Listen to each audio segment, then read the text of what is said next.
शहरामध्ये आज अनेक ठिकाणी टेकडी फोड असेल,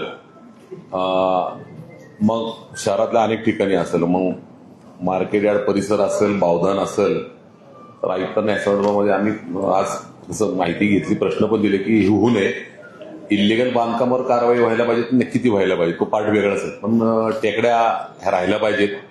मग अलीकडच्या काळात विकसकांनी नवीन प्लॅनिंग केलंय.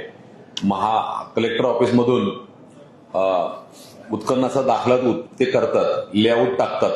आता नवीन सिस्टीम सुधारली, लेआउट टाकल्यावर लेआउट आणि उत्खननाचा दाखला की बाबा ह्या ठिकाणी 1 एकरमध्ये आम्हाला खोदाई करायची, आणि ती झाल्यावर मग महानगरपालिकेमध्ये एकाच 5-6 रेशो असताना डोंगर माथा एकाच 5 सरळ आहे. जर एकाच 5-6 रेशो असताना डोंगर माथा हा 60 फूट 70 फूट म्हणजे तो डोंगरच झाला. मग तो निवासी सॅटेलाइटमध्ये तो निवासी दाखवलाय. असे 2-3 केस ह्या शहरात आहेत. तर आयुक्त म्हटले, मी त्यांना आज कॉपी पण दिली आहे, तर आयुक्त त्यात 1-2 दिवसात चर्चा करतील. ज्या ज्या ठिकाणी शहरामध्ये डोंगर माता असेल, एकाच 5-6 रेशो उल्लंघन झालं असेल, जे डोंगर फोडत असतील, मग महानगरपालिकेचा बावधन मधला एक रस्ता चालू आहे, त्यात काकडे त्यांनी विचारला, तो सुद्धा जर त्याच्यात येत असेल आणि इमर्जन्सी रस्ता करत तोही बघावा.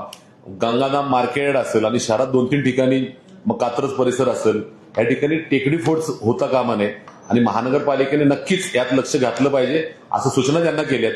इलिगल बांधकामावर कारवाई करणे महापालिकेचं दायित्व ते केलंच पण पाहिजे. त्याच्याबरोबर ह्या विषयाची चर्चा झाली आज. हा, तुम्ही म्हणता एकाच 5 रेशोप्रमाणे असे, आणि आता तर विकसकांनी नवीन कल्पना की एकाच 5-6 रेशो क्रॉस करून एकाच 60ला निवासी आणल्यावर मग महापालिका हातबल होती, मग कलेक्टर ऑफिस हातबल होतं.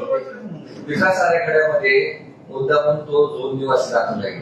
तुम्हाला माहितीच की आता सगळं. पण मी कमिशनरला म्हटलं, तू 2 निवासी दाखवला म्हणून सरळ विकसक काय करतो, तो निवासी आहे, मी लेआउट टाकलाय, मी फोडणार, म्हणजे 70 फुटाचा डोंगर डोळ्यासमोर फुटते, तुम्ही काय करू शकत नाही. तर यासाठी मी माननीय मुख्यमंत्र्यांना पत्र देणार आहेत, अशा विषयात तुम्ही लक्ष घालावं, आणि ज्या ज्या ठिकाणी निवासी दाखवले पण डोंगर आहे ते थांबवलं पाहिजे, असं मी पत्र देणार आहे. आता काम थांबवलंच पाहिजे 100%. जसं नाहीतरी ते काय होईल, पाऊस झाला, लँडस्केडिंग झालं, तर मागची सगळी घरं त्याच्या खाली दबली जातील, असं माझं म्हणणं आहे.